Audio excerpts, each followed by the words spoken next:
Guyane, les opérateurs forestiers ont une certification appelée PEFC. À l'avenir, une nouvelle certification pourrait être mise en place en Guyane, dénommée FSC. De nouveaux critères afin de toucher un marché à l'international. Il y a déjà un label qui existe, qui est le label PEFC, donc qui est déjà en place et ça n'a pas pour autant changé, modifié les utilisations que peuvent avoir les usagers de la forêt. Donc c'est quelque chose qui est plutôt pour reconnaître une gestion qui est déjà actuelle plutôt que pour modifier les pratiques en forêt.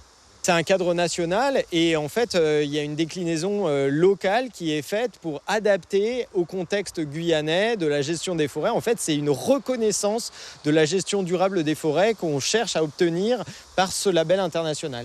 La présidente de la Fédération des opérateurs miniers de Guyane voit dans cette nouvelle certification des contraintes supplémentaires pour les exploitants forestiers et peut-être pour d'autres professionnels. Les contraintes sont absolument extraordinaire et de ce que je comprends, on va limiter par cette certification, on va limiter en fait l'usage de la forêt guyanaise. Alors je n'ai pas les tenants et aboutissants, c'est la raison pour laquelle dans le communiqué de presse, je demande à ce que les collectivités et les grands usagers en fait de la forêt s'inquiètent de connaître l'impact que cela aura sur la Guyane. Et puis, il y a cette erreur manifeste qui n'aide pas à la compréhension. Cette nouvelle certification est soumise à consultation publique, mais la version est en anglais.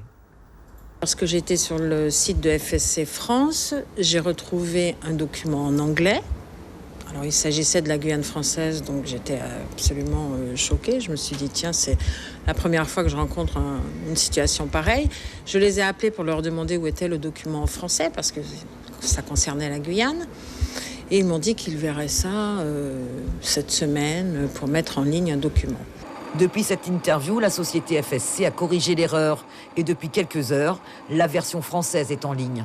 La consultation publique débute officiellement ce lundi pour se terminer fin juin.